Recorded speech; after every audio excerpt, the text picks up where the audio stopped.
ஏன்னா எல்லாமே சொல்லுவாங்க, இங்கே வரப்போ இந்த கோயிலில் வந்து ஒரு கோரிக்கை வச்சா உடனே நிறைவேறுது, என் அம்பாள் வந்து உடனே என்னை கூப்பிட்றா.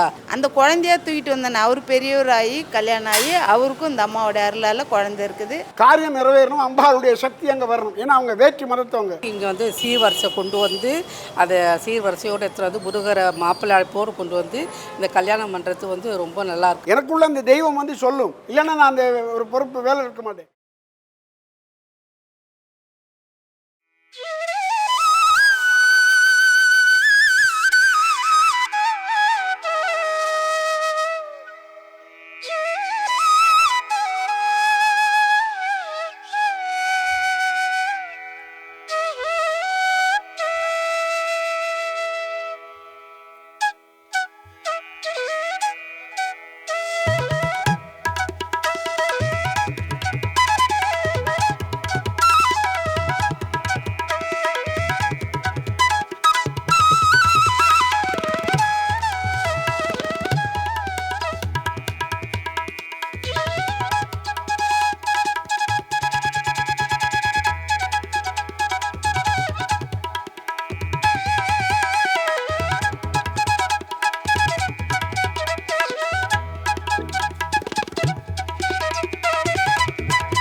சர்வமங்கள மாங்கல்யே சிவே சர்வார்த்த சாதகே சரண்யே திரியம்பகி கௌரி நாராயணி நமோசுதே.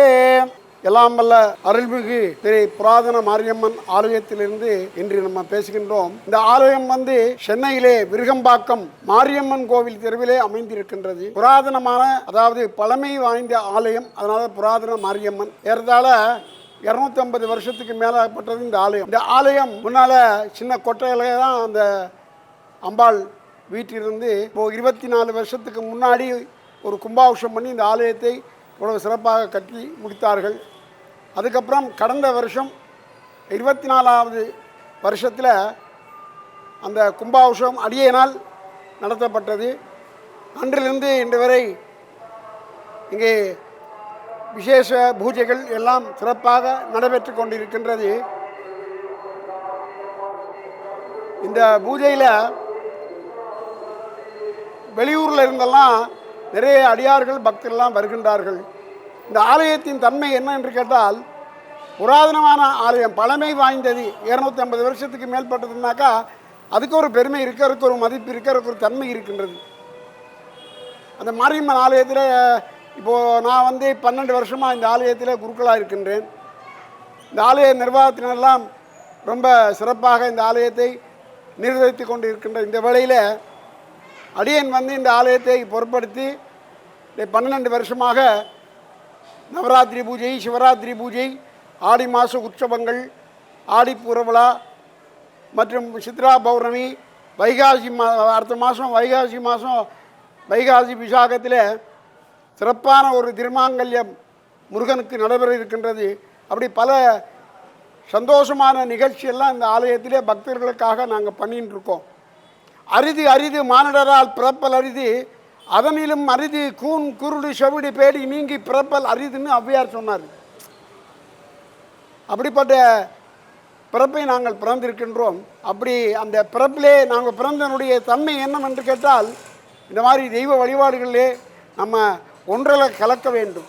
அப்போ தான் எங்களுடைய மனசு நல்வழிப்படும். நம்ம ஆத்மா எங்களை நல்வழிப்படுத்துறதுக்கு இது ஒரு சிறந்த இடம். அதனால்தான் ஆலயம், ஆன்மார்கள் அயற்படும் இடம் ஆலயம் என்று பெயர் வந்தது. அப்படிப்பட்ட இந்த புராதன மாரியம்மனுடைய ஆலயத்திலே நான் வந்து 12 வருஷமாச்சு. இந்த 12 வருஷத்தில் பல அற்புதங்கள் எல்லாம் நடந்து கொண்டிருக்கிறது. குறிப்பாக சொன்னப்போனால் நான் வந்து 15வது நாள் இந்த ஆலயத்துக்கு வந்து 15வது நாளில் நம்ம கோயில் தலைவராக இருந்த நம்ம முரளி சார் அவர்கள் என்னை பார்ப்பதற்காக வந்தார். நீங்களாம் அந்த கோயிலில் புதுசாக வந்திருக்கீங்களா அப்படின்னு. ஆமாண்ணே. சரி, உடம்பு பார்த்துங்க, ரொம்ப அப்போ நல்லா பார்த்துங்க, கோயிலை சிறப்பாக பார்த்துங்க, அம்பாள் உங்களுக்கு நல்லதை கொடுப்பாள் அப்படின்ட்டு அவர் சொல்லிட்டு போயிட்டார். நான் சரிங்க போயிட்டு வாங்க அப்படின்ட்டு சொல்லிட்டு நான் உள்ளே வந்துட்டு இருக்கேன். வந்து அதில் 2 கம்பி போட்டிருந்தா அப்படியே அந்த கம்பியை கையில் வச்சுருந்தது என்னையும் அறியாமல் அப்படியே இந்த படியிலே விழுந்துட்டேன். ஷோக் மாதிரி வந்துடுச்சு. கை காலெலாம் ஒரு மாதிரி இழுத்து வாய் பேச முடியாமல் போச்சு. இதுக்கு உண்மை சத்தியம். அப்போ நான் என்னையும் மீறி அழுதுட்டேன். எனக்கு வாய் பேச முடியல. அப்போ எல்லாம் இந்த கூட்டம் இங்கே அவ்வளோ கூட்டமாக வராது. ரொம்ப ஒரு வெள்ளிக்கிழமை பார்த்திங்கன்னா ஒரு 25-30 பேர் தான் வருவாங்க. இன்றைக்கி இந்த ஆலயத்தில் ஒவ்வொரு விழாக்கள்லையும் பூஜையிலையும் பார்த்தீங்கன்னா 1000-2000 பேர் வர்றாங்க. அந்த அளவுக்கு அந்த அம்மனுடைய சக்தி பெருமையாகிடுச்சு. அப்போ நான் கீழே விழுந்து இது பண்ணும்போது என்னோட பேசவும் முடியல. அம்பாளை அப்படியே படியில் இந்த கையால் அடித்து அழுதேன். இதுக்கு தான் என்ன குழந்தைங்க விட்டியாம்மா அப்படின்ட்டு. அப்புறம் ஒரு மாதிரி கையை அசைத்து வீட்டில் ஃபோன் பண்ணுறேன். ஃபோன் பேச முடியல. அப்போ என்னப்பா என்னாச்சுன்றாங்க. நாங்கள் வரவா? நான் இல்லை வரவானா நான் வந்துடுறேன் அப்படின்னு நினச்சிட்டு கதவை மூடிட்டு நம்ம பாஸ்கர் அவர்கிட்ட போய் சொல்லிவிட்டு அவர் தான் நம்ம முதல்ல என்னை ஆரம்பித்தில் என்னை இந்த கோயிலுக்கு வர வச்சு என்னை வச்சார். அவர்கிட்ட போய் சொன்னேன், இப்படி இந்த மாதிரி நடந்து போச்சு அப்படின்னு. அப்படியே சாமி சரி நீங்கள் மெதுவாக போவீங்களா? போவேன்ட்டு நான் அப்படியே ஆற்றுக்கு போயிட்டு அங்கே போயிட்டு நான் என்னுடைய காரை எடுத்துக்கிட்டு அப்போலோ ஆஸ்பத்திரிக்கு போனேன். காரிலே போகிறேன். பாருங்கள் எவ்வளோ ஒரு தைரியசாலின்னு. நம்பிக்கை தான் தெய்வம். அம்பாள் ஒன்று இது பண்ணான்னு ஒத்த கையாலே ஓட்டிக்கிட்டு போய் அங்கே போனேன்னா நல்லவேளை டாக்டரை பார்த்து சொன்னார், உங்களுக்கு பெரிய ஒரு அட்டாக் வர வேண்டிய நேரம், உங்களை இறைவன் காப்பாற்றிருக்காரு, அந்த அம்பாள் உங்களை காப்பாற்றிருக்குன்னு. அதுக்கப்புறம் தான் எவ்வளவோ பிரச்சனைகள் எல்லாம் இந்த ஆலயத்துக்கு எனக்கு வந்தபோது கூட நான் கலங்கலை. நானும் எத்தனை வாட்டி நம்ம முடியல போமான்னு பார்த்தாலும் அம்பாள் என்ன பண்ணுறாள் இல்லை.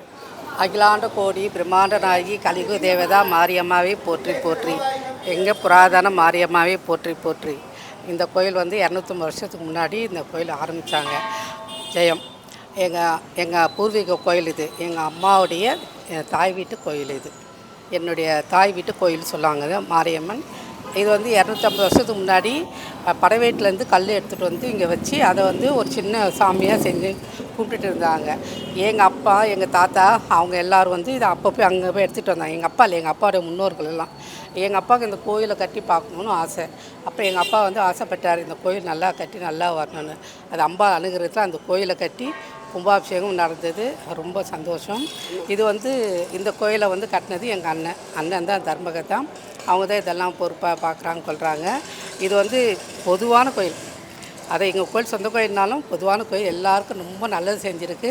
ஏன்னா எல்லாமே சொல்லுவாங்க, இங்கே வரப்போ இந்த கோயிலில் வந்து ஒரு கோரிக்கை வச்சா உடனே நிறைவேறுது. என் அம்பாள் வந்து உடனே என்னை கூப்பிட்றா, என் அறியாமல் நான் இந்த கோயிலுக்கு வந்துடுறேன் அப்படி நிறைய பேர் சொல்கிறாங்க. நான் வீட்டில் உடம்பு சரியில்லாமல் இருந்தால் கூட இந்த அம்பாவை நினச்சேன்னா எனக்கு வந்து எல்லாமே சரியாயிடுதுன்னு. அது உண்மை, நிஜம். எங்கள் கோயிலுன்றதுக்காக சொல்லலை, உண்மையில் அப்படி தான். நானே இழந்து எந்த சுற்று வட்டாரத்தில் எந்த கோயில் இருந்தாலும் காலை வெளியில் வச்சுன்னா நேராக இந்த கோயிலுக்கு தான் நான் வருவேன். இந்த கோயிலுக்கு வராமல் நான் இருக்க மாட்டேன். அதே மாதிரி தான் இங்கே வர பக்தர்கள் இல்லாமல். இவங்களுடைய பையனுக்கு கல்யாணம் நடக்கும்னு சொல்லி டெய்லி வந்து பின்னால் நாகத்தில் இது பண்ணுவாங்க. நான் அதை பூஜை பண்ணிவிட்டு என்னையும் அறியாமல் வாக்கு கொடுத்தேன். எப்படின்னா 25ஆம் தேதி உங்கள் வீட்டுக்கு உங்கள் பொண்ணுக்கு தேடி வருவாங்க அப்படின்னு சொன்னேன். அதே மாதிரி நடந்துச்சு. போய் பொண்ணு பார்த்தாங்க. 20ஆம் தேதி உங்களுக்கு நிச்சயதார்த்தம் நடக்கும், 20ஆம் தேதி கல்யாணம் நடக்கும்னு சொன்னால் அதே மாதிரி அதே தேதியில் இந்த ஆலயத்தில் அவங்களுடைய பையனுக்கு கல்யாணம் நடந்து சிறப்பாக இருக்காங்க. அதையும் என்னுடைய இதை சொல்லணுங்கிறதுக்காக சொல்கிறேன். ஐயா வந்து அண்ணன் தான் சொல்லுவேன். அவர் வந்து பிரதோஷ பூஜை பண்ணுறாரு, ரொம்ப சிறப்பாக பண்ணுறாரு. வாராய்க்கு பூஜை பண்ணுறாரு, அதுவும் நல்லாயிருக்கு. அடுத்த மாதம் வந்து வைகாசி ஆனால் முருகருக்கு கல்யாணம் பண்ணுவாங்க. ரொம்ப சிறப்பாக இருக்குது இந்த கோயில். அது வந்து இங்கே சரௌண்டிங்கில் வந்து எங்கேயுமே அந்த மாதிரி ஒரு பண்ணலை. இங்கே வந்து சீர்வரிசை கொண்டு வந்து அதை சீர்வரிசையோடு எடுத்துகிட்டு வந்து முருகரை மாப்பிள்ளை அழைப்போடு கொண்டு வந்து இந்த கல்யாணம் பண்ணுறது வந்து ரொம்ப நல்லாயிருக்கு. வெளியே வந்து அந்த பொண்ணு அழைப்பு மாப்பிள்ளை அழைப்பில் வச்சு பண்ணுறப்போ பார்க்கறதுக்கு ரொம்ப நல்லாயிருக்கு. இதெல்லாம் பானை கண்கூடி வேணும். அது மாதிரி வந்து சொல்லிகிட்டே போகலாம் எங்கள் இந்த கோயிலுடைய வரலாறை பற்றி. ஆனால் உண்மை என்னென்னா இந்த கோயிலுக்கு வர்றது எல்லாமே வந்து நடக்கும். நம்பிக்கையோடு யார் வராங்க எல்லாருக்குமே நடக்கும். இது என் அனுபவத்திலும் சரி, என் பையனுக்கும் சரி, எல்லாமே தலைக்கு விழுந்தால் மாறியாத்தா அந்த மாதிரி தான் எல்லாருமே. இந்த அம்மன் வந்து ரொம்ப சக்தி. இந்த அம்மா நினச்சிக்கிட்டு படுத்து தூங்கினாலும் அந்த அம்மா கனவுல வந்துடுவாங்க. எது வேணும்னாலும் எனக்கு கொடுப்பாங்க. நாங்கள் ஃபஸ்ட்டு இந்த பகுதிக்கு வரும்போது வாடகை வீட்டில் தான் நாங்கள் வந்திருந்தோம். எங்கள் சின்ன குழந்தை தூக்கிட்டு வாடகைக்கு தான் இந்த ஊரில் வந்திருந்தோம். நான் வேண்டிக்கிட்டேன் இந்த அம்மாவை, அம்மா இங்கே இதே இடத்துல இந்த தெருவிலே எனக்கு ஒரு வீடு கிடைக்கணும், டெய்லி இந்த பக்கம் போகும்போது வரும்போதெல்லாம் உன்னை பார்த்துட்டு போகணுமா அப்படின்னு சொல்லி நான் வேண்டிக்கிட்டேன். எவ்வளோ இடத்துல நாங்கள் வீடு தேடினோம். ஆனாலும் இந்த பகுதியிலே இந்த அம்மா பக்கத்துலேயும் இதே தெருவில் எனக்கு வீடு கிடச்சிது. அந்த குழந்தைய தூக்கிட்டு வந்தேன். அவர் பெரியவராகி கல்யாணம் ஆகி அவருக்கும் இந்த அம்மாவோட அருளால் குழந்தை இருக்குது. அவருக்குன்னு தனியாக ஒரு வீடு வேணுமா, அவர் சுதந்திரமாக இருக்கணும்னு சொல்லி வேண்டிக்கிட்டேன். இதே பக்கத்து தெருவில் அவரும் ஒரு சொந்த வீடு வாங்கிட்டார். நல்ல வேலை செய்கிறாரு. நல்ல மருமக பேர குழந்தை எல்லாரோடையும் நாங்கள் ரொம்ப சந்தோஷமாக இருக்கோம். எல்லோரும் வந்து இந்த அம்மாவை தரிசிச்சுக்குங்க. ரொம்ப சக்தி வாழ்ந்தவ. கல்யாணம் ஆகலையா வாங்க, குழந்தை இல்லையா வாங்க, நீங்கள் என்ன நினைக்கிறீங்களோ அதை அந்த அம்மா நடத்தி கொடுப்பாங்க. இதில் முரளி சார் தான் வந்து முன்னே இருந்து எல்லாத்தையும் நடத்தி பண்ணுறாங்க. நல்லா கும்பாபிஷேகம்லாம் நடக்குது. எல்லா விசேஷமும் எல்லாம் நல்லா அந்த மாமா சிறப்பாக செய்கிறாரு. 12 வருஷமாக அந்த கோயிலில் அந்த மாமா இருக்கார். அவர் காசை வச்சு கூட அந்த கோயில் நிர்வாகம் அன்னிலும் அவருடைய பைசா வச்சு எல்லாருக்கும் நல்லது செய்வார். அன்னதானம் பண்ணுவார். எல்லாருக்கும் நல்லது. நம்ம பணம் சம்பாதிக்கணுங்கிற எண்ணத்தில் அவர் இல்லை. அவர் காசு வச்சு செலவு பண்ணி வர்ற பக்தர்களுக்கெல்லாம் சந்தோஷமாக அன்னதானம்லாம் கொடுத்து எங்களை அனுப்பிச்சி வைப்பார். அந்த அம்மாட்ட என்ன வேணும்னு நீங்கள் நினைக்கிறீங்களோ வந்து இந்த புராதன மாரியம்மனை வந்து வேண்டிக்கிங்க. கண்டிப்பாக உங்களுக்கு அந்த அம்மா நடத்தி வைப்பா. அதான் இந்த ஏரியாவுக்கு வந்ததுலேருந்து ஒரு 40 வருஷமாக இருக்கும். உங்கள் கோவிலுக்கு வந்துட்டு தான் இருக்கேன். அப்போல்லாம் இவ்வளோ பெருசாக இருக்கல, நல்லா இருக்கல, ஏதோ ஆள்களே வரமாட்டாங்க. இவர் வந்த அப்புறம் இப்போ ஒரு 10 வருஷம் இருக்கும்னு நினைக்கிறேன். இவர் வந்ததுலேருந்து ஒரு நல்ல கூட்டம் வருது. ரொம்ப நல்லா பண்ணுறாரு. பகவான் அம்மா வந்து அந்த அலங்காரங்களும் எல்லாம் நல்லா பண்ணுறாரு. ரொம்ப பண்ணால் மனசுக்கு நீங்கள் திருப்தியாக இருக்குது. இதுக்கு ஒரு சின்ன உதாரண கதைன்னாக்கா, 2 பேர் ஆற்றுல குளத்தில் குளிக்க போனாங்களா. குளிக்க போன இடத்துல ஒருத்தன் மேலே வந்துட்டானா, இன்னொருத்தன் உள்ளே உட்காந்துட்டானா. அப்போ மேலே வந்தவன் சொன்னானா, ஏப்பா நேரம் ஆச்சு, நம்ம குளிச்சிட்டோம்னா மேலே வாப்பா, நான் வர்றதுனா ரெடியாக இருக்கேன், என்ன ஒன்று பிடிச்சிருக்கு, அது வர விட மாட்டேங்குதுன்னு. என்னப்பா அதை விட்டுட்டு வா, நான் விட்டு ரொம்ப நேரமாச்சு, அது என்ன விட மாட்டேன்டிச்சான். ஏன்னா அங்கே எங்கள் பிடிச்சி விட்டுறது கரடி. அது மாதிரி நான் விட்டுட்டு போகிறதுனால அந்த அம்பாள் என்ன விட மாட்டேங்கிறா. அதுதாங்க உண்மை. அதுக்கு தான் அந்த கதையை சொன்னேன். அப்படி இதை பலவிதமான எத்தனையோ பேர், அதாவது சுருக்கமாக சொல்லுவாங்க, இங்கே ஒரு அம்மா இருக்காங்க. அந்த அம்மாவுடைய பையனுடைய பேரனுக்கு திடீர்னு உட்கார முடியாது, நிற்க முடியாது. அது உண்மை. இந்த அவங்களே நிற்கிறாங்க. அந்த குழந்தைய தூக்கிட்டு வராங்க. சாமி இந்த மாதிரி நடந்து போய் சாமி, 2-3 நாளாக பார்த்தோம், ஒன்றுமே இல்லை, ஆள் உட்கார முடியல, அழுகிறான், கீழே விட முடியாது, தூக்கி வச்சுட்டே இருக்கணும். அம்பாவை பார்த்துட்டோன்னே 3 நாளில் சுகமாக்குறேன்னு. அன்னைக்கு எலுமிச்சம் காப்பட்டி எல்லாம் பார்த்து அவரை பார்த்துட்டு அடுத்த நாள் ஆட்டோ வந்து மெதுவாக இறங்கி தானாகவே நடந்து வரான். 3-4 நாள் ஓடி விளையாடுறாரு. அப்போ என்னென்னா நம்பிக்கை.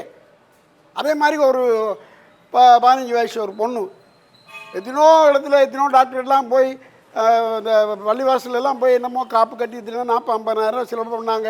எதுவுமே ஆகலை. எதை சாப்பிட்டாலுமே வாந்தி வரும். தண்ணி குடித்தா வாந்தி வரும், சாப்பிட்டா வாந்தி வரும். இப்படியே ஆள் இப்படி ஒல்லியாயிடுச்சு. டாக்டர்மாரெலாம் எந்த வியாதியும் கிடையாது, அதுக்கு என்னன்னே தெரியல. அப்போ என்கிட்ட வந்தாங்க.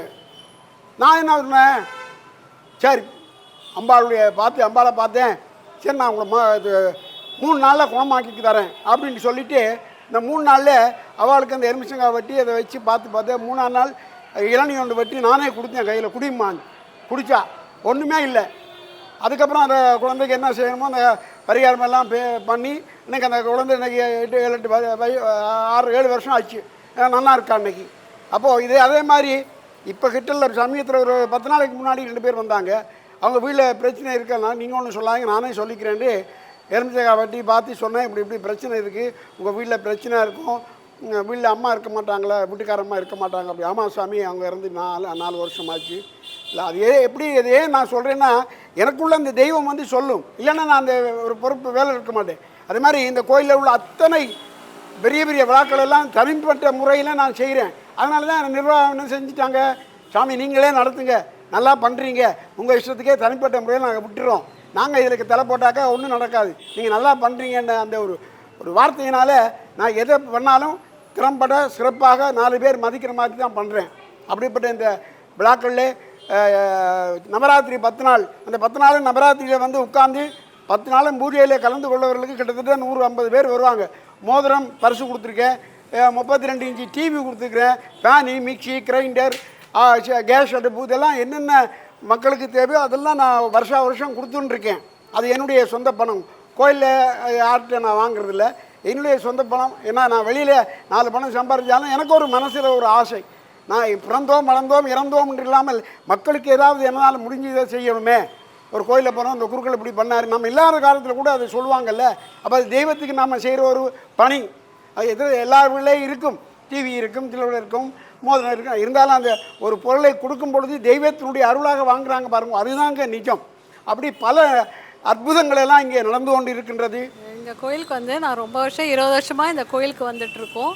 இந்த கோயில் நல்ல சக்தியான இது, நல்ல அலங்காரம், ஐயர் நல்ல அலங்காரம் பண்ணிட்டு நல்ல தரிசனம் கொடுத்துட்டு எல்லாருக்கும் நல்லபடியாக இருக்கா, கூட்டம் இருக்காது. முந்தையெல்லாம் இப்போ வர வர கூட்டம் வந்துட்டே தான் இருக்கு. கூட்டம் நல்லா இருக்கு. கோயில் நல்ல சக்தி வாய்ந்த கோயில், அவ்வளோதான். அதே போல் ஒரு அம்மா, அது குழந்தை உண்டாகி அந்த பொண்ணு அம்மா என்கிட்ட வந்தாங்க. நான் பார்த்து சரி விபூதி போட்டு எல்லாம் அவங்களுக்கு குணமாக்கி தரேம்மா, ஒன்றும் வேலை, உடம்பு எல்லாம் இருக்குது. அதுவும் இப்படி தான் வாந்தி வருது, அது வருது, இது வருது, ராத்திரியில் தூக்கம் இல்லை, பயமாக இருக்குது அப்படி. நான் சொன்னால் குழந்தை உண்டாயிடுச்சு, அதனால தான் இது வருமே அப்படின்ட்டேன். எல்லாம் அது இல்லை, இது அதுக்கு முன்னால் இருந்தே இருக்குது, 6-7 வருஷமாக இருக்குது அப்படின்னாங்க. சரிப்பா பண்ணி தரேன்னு பண்ணி எல்லாம் கொடுத்து எல்லாம் சுகமாகி 3 நாளில் பண்ணி கொடுத்தாச்சு. எனக்கு 20 ரூபா தட்சணை வச்சாங்க. நான் காசுக்கு எதிர்பார்த்து பண்ணலை. அவங்களுடைய காரியம் நிறைவேறணும், அம்பாளுடைய சக்தி அங்கே வரணும். ஏன்னா அவங்க வேற்றி மதத்தவங்க, அதனால் அவங்களுக்கு நன்மை செய்யணும்ங்கிறத நினச்சி தான் அதை பண்ணேன். அது அவங்களுக்கு குணமாகி நல்லா இருக்காங்க. அப்படி பல நன்மைகள் அந்த ஆலயத்தில் நடந்து கொண்டு, குறிப்பாக சொன்னால் நானே சொல்கிறேனே, நான் போகிறேன்னு சொன்னால் கூட அந்த அம்பாள் என்ன விட மாட்டேங்கிறா. ஏன் நான் போயிட்டா வேறு ஆள் வருவா, ஆனால் என்னைய மாதிரி ஒருத்தர் வரமாட்டான்ட்டு அந்த அம்பாளுக்கே தெரியும். ஏன்னு கேட்டாக்கா என்னுடைய உழைப்பு, நான் என்னுடைய வெளியில் வர்ற உழைப்பு எல்லாத்தையும் எடுத்து இந்த அம்பாளுக்கு கோயிலில் என்னுடைய சொந்த கோயில் மாதிரி. எங்கள் அப்பா சொல்லுவார், நம்ம எந்த வேலைக்கு போனாலும் நம்ம வேலை கூலிக்கு மாரடிக்கக்கூடாது, நம்ம சொந்த இடம், நம்ம சொந்த கோயில் அப்படின்னு நினச்சுண்டு ஒவ்வொரு கோயிலுக்கு போனாக்க நான் அது மட்டும் தான் பண்ணுறேன். அதனால் எல்லாம் வல்ல இந்த புராதன மாரியம்மன் கோயிலுக்கு நிறைய பக்தர்கள் வர வேண்டும், இன்னும் வர வேண்டும். அவளுடைய அருள் எல்லோருக்கும் கிடைக்க வேண்டும், எல்லோரும் இன்புற்று வாழ வேண்டும் என்று எல்லாரையும் அம்பாளுடைய சன்னிதானத்திலே இருந்து அம்பாளை வேண்டி பிரார்த்தனை பண்ணி அனைவரும் க்ஷேமமாக இருக்க அம்பாள் ஆசீர்வாதத்தோடு வாழ்த்துகின்றேன். அம்பாள் ஆசீர்வாதம்.